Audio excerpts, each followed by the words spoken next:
Bonjour. Ryan, vous allez retrouver vendredi un club que vous connaissez bien. Je crois que ça avait duré 3 saisons pour vous à 3. Est-ce que vous pouvez nous en parler un petit peu et nous dire quels souvenirs vous gardez de votre passage à l'Estac? Forcément, j'en garde des beaux, forcément, parce que ça a été vraiment 3 années de ma vie où j'ai beaucoup appris en tant qu'homme et en tant que joueur. Et ensuite, il y a eu le Graal à la fin avec ce titre de champion de Ligue 2. C'est un moment fort, j'imagine. Oui, bien sûr, c'est le premier, de toute façon, ça a été le premier trophée de ma carrière professionnelle. Donc forcément, on l'a dans la tête et on l'aura pour toujours. Est-ce que vous pourriez comparer les deux clubs? Est-ce que Auxerre, enfin la JA et l'Estac sont deux clubs qui sont comparables ou est-ce qu'il y a vraiment des différences fondamentales entre les deux? Comparer, c'est non, non, on peut pas comparer parce que chaque club travaille différemment. Mais il y a une chose que je retiens qui est similaire à la JOCR, c'est que c'était aussi un club familial. Et ça se traduit comment ça dans le quotidien? Oh, bah, c'est beaucoup de moi quand j'y étais, c'était beaucoup de gens qui travaillaient autour du club qui étaient là depuis vraiment très longtemps comme ici. Et, et les gens qui nous aidaient tous les jours, quotidiennement, à être performants, comme c'est le cas ici. Cette proximité-là, c'est quelque chose que vous appréciez pour travailler? Bien sûr, on travaille toujours dans la bonne humeur, avec une bonne entente. Donc ça facilite aussi beaucoup de choses. Et on imagine que du coup, vous avez dû tisser des liens d'amitié, peut-être avec des joueurs, des membres du staff. Oui, oui, oui, bien sûr. Forcément, on n'a pas des affinités avec tout le monde, mais en tout cas, on avait un bon groupe à cette époque-là. Donc, et en plus, comme je vous l'ai dit, avec un titre remporté, forcément, les joueurs qui y sont, bah, ils sont un peu plus proches, plus d'affinité. Mais aujourd'hui encore, il y a encore des joueurs qui jouent là-bas et avec qui j'ai encore les contacts. Qui, par exemple? Gauthier Gallon, le gardien, par exemple. Qui brille hein, d'ailleurs cette saison. Oui, oui, bien sûr, il a été bon depuis le début de saison et j'espère que ça va continuer pour lui. Alors vous les suivez, hein, j'imagine, toujours cette saison, les Forcément, Troyens. oui, forcément, forcément. Après, c'est aussi un concurrent, donc bon, j'essaie de regarder les matchs des adversaires aussi pour voir ce qui se font et voilà quoi. Comment vous les trouvez depuis le début de saison? Et en particulier leur match contre le PSG, là, qui a été Bah, pas mal. le dernier match, je trouvais qu'ils avaient fait un très beau match face à une grosse équipe du PSG. Et oui, oui, voilà, j'étais content de voir mes anciens partenaires pardon, et ça s'amuser et jouer au football comme ils le font. À quoi vous vous attendez vendredi comme genre d'opposition? À quoi est-ce qu'il faudra faire attention? Il faudra faire attention à quoi bah, à ces joueurs offensifs qui sont très rapides, surtout les trois de devant. Et aussi, on joue contre une équipe qui joue dans une disposition à 5, donc il faudra faire attention aussi aux côtés. Comment s'est passée cette semaine après cette première victoire en 2 mois, sachant que juste avant ça avait été très sérieux à l'entraînement, il y a eu du plaisir aussi de retrouver, et là, après la victoire, comment c'était l'ambiance? Forcément, c'est toujours plus facile à gérer après une victoire. C'est plus facile d'avoir la confiance aussi. Donc voilà, ça a été surtout important pour ça, pour la confiance. Et comme on l'a dit, c'était aussi, on a stoppé une série. Et ça, c'était important pour nous. À l'entraînement, on voit que voilà, Christophe Pellissier prend souvent la parole, mais ses adjoints, que ce soit son premier adjoint, gardien ou alors le coach de la performance, prennent énormément la parole. Est-ce que c'est quelque chose auquel tu as été habitué, toi, à travers tous les clubs, ou c'est une particularité là, avec ce nouveau staff? Non, c'est pas une particularité parce que travailler ensemble, c'est toujours mieux. Et quand on partage les mêmes idées, ça peut être bénéfique. Donc voilà, tout le monde tire dans le même sens et c'est là le plus important. Tu as évolué à un poste de latéral droit dans lequel tu n'avais pas forcément joué depuis que tu es arrivé à Auxerre. Comment est-ce que tu as appréhendé justement cette rencontre? Qu'est-ce qu'on t'a dit du côté du coach pour te mettre dans les bonnes conditions pour retrouver ce poste-là? Pour vous dire, je m'y attendais pas, mais je suis prêt à toujours là à jouer à n'importe quel poste sur le terrain. Et c'est aussi une marque de confiance de la part du staff. Et donc voilà, moi je prends ce rôle à cœur. Et c'est un poste que je connais. Donc voilà, il m'a pas mis là par hasard. Te plaît dans ce poste par rapport à ce que tu fais, par exemple, au milieu de terrain? Sur ce poste, il faut dire que voilà, j'ai une bonne, je suis bon en 1 contre 1. Donc voilà, c'est une de mes qualités. Et c'est un poste où on en voit souvent dans le match. Donc voilà, c'est un poste aussi un peu plus reculé où tu vois beaucoup de jeux. Et ça me permet à moi de mettre mes qualités pour l'équipe. Ça faisait un petit moment que tu n'avais pas évolué à ce poste-là en club? Ça fait presque 1 an et demi. Je l'avais joué quand j'étais à 3.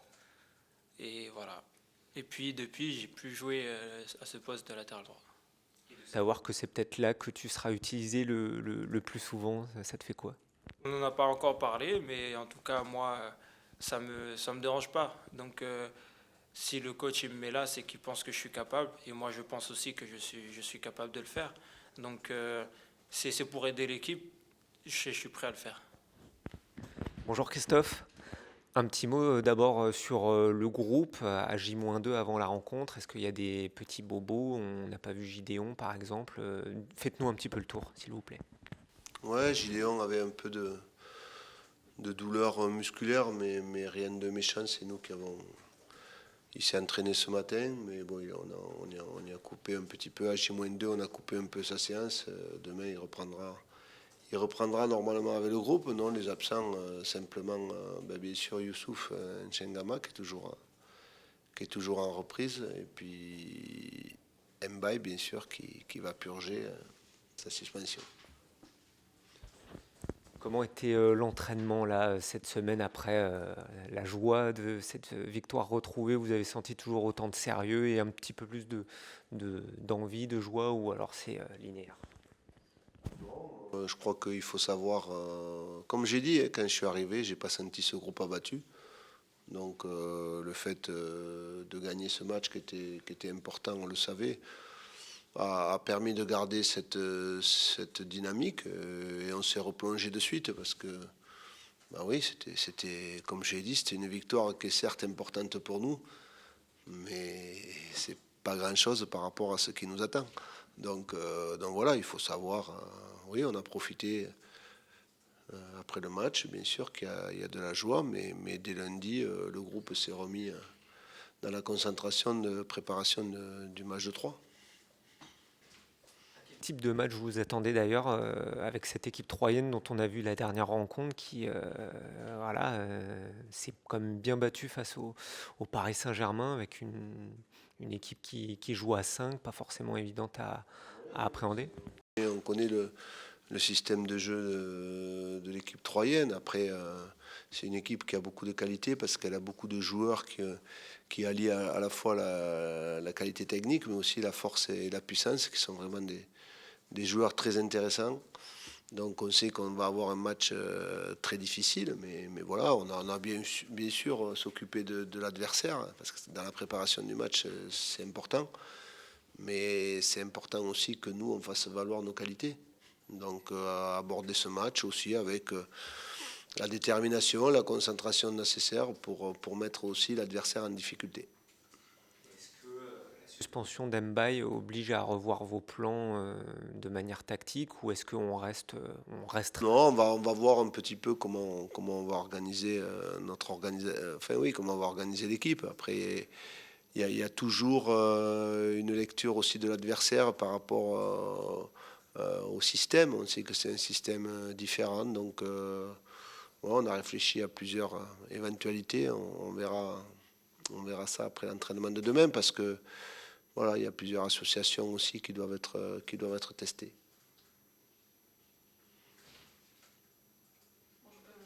Nahuar, je travaille pour Lyon Républicaine. Bonjour. Bonjour. Est-ce que vous êtes encore du coup dans une phase de travail, d'évolution, parce que voilà, vous êtes arrivé il y a peu de temps. Est-ce qu'on doit s'attendre à des changements, des évolutions Non, mais c'est vrai qu'on s'était donné, nous, en arrivant, la priorité, j'allais dire, du premier match. Ça, c'était hyper important. Et après, on s'était aussi, dans un deuxième objectif, on s'était donné un peu l'objectif de ces 3 matchs avant la trêve pour vraiment faire un point sur l'effectif. On les aura eu 3 matchs, on les aura eu 3 semaines pratiquement avec nous avant la coupure pour préparer la deuxième partie de saison. Donc on est encore dans une phase, j'allais dire, et je suis encore aussi dans une phase de découverte des joueurs, tant sur le plan de leur place dans le vestiaire que de leur évolution sur le terrain. Mais eux aussi, à l'inverse. Sur le plan comptable, justement, on a tendance à penser de l'extérieur que 3, c'est une équipe contre laquelle il faut prendre des points. Est-ce qu'il y a une pression par rapport à ça? Non, non, non. Moi, comme je dis aux joueurs, il y a peut-être 2, 3 équipes qui sont difficilement touchables. Hein. On en parlera plus tard et dans pas longtemps d'ailleurs. Mais après, je crois que tous les matchs, il y a 3 points en jeu, que ce soit en domicile ou à l'extérieur. Il faut avoir cette capacité, cette volonté de tout faire pour prendre les 3 points. Donc, bien sûr que 3 est une très belle équipe. Elle fait un début de championnat très intéressant. Mais voilà, il ne faut pas non plus avoir de complexe par rapport à ça et montrer aussi nos qualités. On est capable de faire de très belles choses. Ils l'ont montré, les joueurs, peut-être par séquence le week-end dernier, mais depuis le début de la saison aussi, il y a eu des bonnes choses aussi. Donc on doit être en capacité de ne pas se mettre une pression sur le match proprement dit et le résultat. Nous, c'est par rapport à la pression, c'est par rapport à notre performance. Expliquer que lundi, vous êtes vite remis dans la concentration de la préparation du match. Est-ce que néanmoins, vous sentez plus de sérénité, de confiance liée à cette victoire qui manquait depuis longtemps? La victoire appelle toujours un peu plus de sérénité et de la confiance. Ça, c'est indéniable. On travaille toujours plus facile après une victoire. Simplement, et j'ai expliqué aux joueurs que quand on est un promu, parce qu'il ne faut pas oublier qu'on est promu, il y a toujours des moments, entre guillemets, où il y a des succès et il ne faut pas tomber dans l'euphorie, et d'autres où c'est que ça sera un peu moins bien, il ne faut pas tomber non plus dans la sinistrose. Il faut arriver à garder, sur le plan émotionnel, il faut avoir à garder une certaine stabilité. Et même dans la préparation des matchs, on a tendance à dire que les matchs valent tout le temps que 3 points, mais je trouve que sur le plan émotionnel, on a très bien géré le match contre Ajaccio dimanche, qui était un match, entre guillemets, qu'on savait, mais on n'a pas... Franchement, moi, j'ai jamais dit aux joueurs qu'il y avait la pression des résultats. Moi, ce qui m'importe, encore une fois, c'est qu'on donne le maximum. Après, c'est le sport, il y a toujours un gagnant, un perdant. Mais quand on a tout donné, il faut sortir fier d'un match, c'est tout ce que j'ai dit du terrain. J'ai une question qui concerne votre fonctionnement avec l'équipe réserve. Quelle est la complémentarité? Comment vous fonctionnez par rapport à ça? Est-ce que vous envoyez régulièrement les joueurs en réserve? Oui, alors là, et puis ça tombe bien cette semaine, puisque la réserve joue contre Canet samedi à 18h. J'ai déjà annoncé aux joueurs en début de semaine que les joueurs, notamment les jeunes joueurs qui ne seront pas concernés à la fois par le match des pros ou qui seront remplaçants et par entrée, joueront le lendemain. Parce que j'ai besoin aussi de voir, et avec mon staff, on sera aussi au match de la réserve pour voir, parce qu'on a besoin aussi de découvrir. On a déjà eu des discussions avec David Carré, voilà, pour le fonctionnement. Donc un joueur comme Ruiz, qui était blessé, s'est entraîné toute la semaine avec la réserve cette semaine. Il jouera aussi samedi. J'ai besoin d'avoir des réponses de leur part, et j'ai besoin d'avoir moi aussi un peu de vision sur ce joueur-là que j'ai pas pu trop découvrir, puisque j'ai beaucoup observé les matchs des pros depuis le début de la saison, comme ils jouaient peu. Voilà, j'ai besoin d'avoir à la fois ce qu'on m'en dit, mais j'aime bien aussi voir. Expliquez-nous un petit peu comment vous fonctionnez avec vos adjoints, parce qu'il y a différents coachs qui aiment bien mener tout de A à Z à la baguette. Là, vous déléguez, vous vous appuyez aussi pas mal, j'imagine, sur vos adjoints. Est-ce que vous pouvez faire un petit peu le tour? Parce qu'on voit beaucoup Jean-Marie Stéphanopoli, on voit aussi votre adjoint à la performance qui est là. Comment ça marche en gros? Comment ça s'articule? Ouais, c'est un travail, oui, c'est un travail collectif, comme je dis aux joueurs, c'est aussi un travail collectif. Quand on a un staff comme ça, c'est pour avoir des experts dans chaque domaine. Et moi, je dois piloter ces gens-là. Et puis, je prends les décisions en dernier ressort. Et comme je dis, je les assume derrière. Mais on fait toujours un travail. Donc ça demande beaucoup de communication, on fait beaucoup de réunions. Il y a des réunions de début de semaine avec tout le staff technique, tout le staff médical, parce que j'y tiens absolument. On fait aussi les retours avec la Nationale 2 et notamment mon adjoint est en charge de faire le lien par rapport aux performances des jeunes le week-end ou les pros qu'on fait descendre, parce que ça c'est important. Jean-Marie, Stéphanopoli, oui. Et après, il y a tout ce qui est... Alors, c'est long à définir ma méthode, mais nous, on a une méthode où c'est qu'on on dira pas que c'est la périodisation tactique, parce que je vais rentrer trop dans les détails, mais c'est surtout une préparation intégrée. Donc, il y a un calcul des charges qui est fait avec notamment le directeur de la performance et puis Loïc, qui lui anime beaucoup sur le plan athlétique. Voilà. Après, je rentrerai trop dans les détails pour vous expliquer comment nous, on travaille sur le plan terrain, mais c'est un travail de tout le monde. Je crois que les coups de pied arrêtés, et vous l'avez vu dimanche, Jean-Marie Stéphanopoli est en charge des coups de pied arrêtés offensifs. Denis et mon entraîneur des gardiens sont en charge des défensifs, eux. Et après, ils me font tout le temps un bilan et ils m'expliquent. Et moi, je valide ou pas ce qu'on met en place. Ouais, c'est simple. Moi, mon staff, il n'est pas là pour écouter, dire. Et je veux qu'on soit dans la confrontation en plus. Par contre, quand on sort de réunion, c'est ma voix qui porte et ils sont tous derrière la même voix, même si à la base, ils pouvaient ne pas être d'accord. C'est ça qui est important. Non, parce que la confrontation fait avancer. Comme je dis, il n'y a personne qui a la vérité. Mais par contre, on a tous nos idées. Des fois, de les confronter, ça fait avancer les choses. Vous disiez que les jeunes redescendaient là en équipe réserve. Pour vous, c'est un principe aussi, les jeunes qui s'entraînent avec vous et qui ne sont pas souvent titulaires en équipe première jouent avec la réserve quand c'est possible. C'est primordial. C'est primordial. C'est primordial pour qu'ils puissent progresser. Comme je dis, les jeunes joueurs, donc déjà la première étape, c'est très bien pour eux qu'ils soient de s'entraîner avec les pros. Mais la finalité, quand on fait du football, même s'ils ont la chance maintenant que ça soit devenu leur métier, mais c'est quand même avant tout la passion. Donc qu'est-ce qu'on a envie de faire? C'est de jouer. Donc quand on ne peut pas jouer, malheureusement pour eux, et comme je leur dis, ils ont un métier très difficile parce qu'ils sont soumis à la décision d'une personne tous les week-ends. Mais la passion du foot, c'est quand même d'aller jouer avec la Nationale 2. Et puis ça fait partie de leur évolution et de leur progression. Pour revenir à ce que vous disiez, donc c'est votre coach des gardiens et votre adjoint à la performance qui s'occupe des coups de pied arrêtés défensifs, c'est ça? Oui. D'accord. Et Jean-Marie des offensifs. Et Jean-Marie, il a une voix qui porte pas mal, on l'entend beaucoup sur le terrain. C'est quoi comme caractère, vous qui le côtoyez depuis un petit moment, comment vous vous êtes trouvé? Moi, ça fait longtemps nous qu'on se connaît et qu'on travaille ensemble depuis Amiens. Donc voilà, il a cette faculté, comme c'est un formateur à la base, puisqu'il a le diplôme de formateur. C'est quelqu'un qui est très performant dans l'animation des séances et tout. Donc de temps en temps, c'est important que les joueurs, ils se sentent entre guillemets, ils se sentent entourés, cadrés. C'est-à-dire que dans l'entraînement, ils entendent une fois Loïc, après c'est un autre. Voilà, ça commence souvent avec Loïc en salle ou autre. Après c'est Denis qui peut les prendre. Après c'est Jean-Marie. Après c'est moi qui interviens beaucoup plus sur la partie tactique. Mais au moins ils sont chaque fois ils sentent qu'ils sont cadrés au niveau du staff.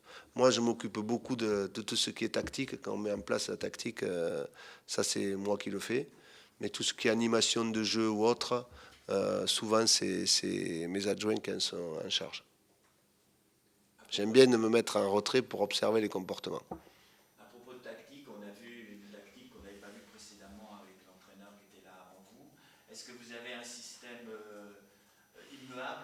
vous adaptez en fonction des joueurs ou en fonction de l'adversaire? J'ai pas de système immuable parce que je disais, j'ai joué à 3 centraux, j'ai joué en 4-3-3, non, je regarde l'effectif que j'ai, je regarde l'adversaire qu'on va affronter. Pourquoi on a utilisé ce système dans un premier temps? Parce que je pensais que des garçons comme Mbaye et Nuno étaient capables de faire mal assez rapidement, puisque c'était les deux joueurs qui venaient de marquer sur les 2 derniers matchs. Donc je me suis dit, ça nous arme facile, il faut s'en servir. Et je savais qu'en donnant un cadre défensif avec le 4-4-2, c'est quand même, entre guillemets, je ne dis pas que c'est la chose la plus simple, mais c'est la chose la plus rationnelle quand on arrive 3 jours avant. C'était les choses les plus faciles à expliquer sur les 2 lignes de 4 et sur la façon dont on voulait défendre.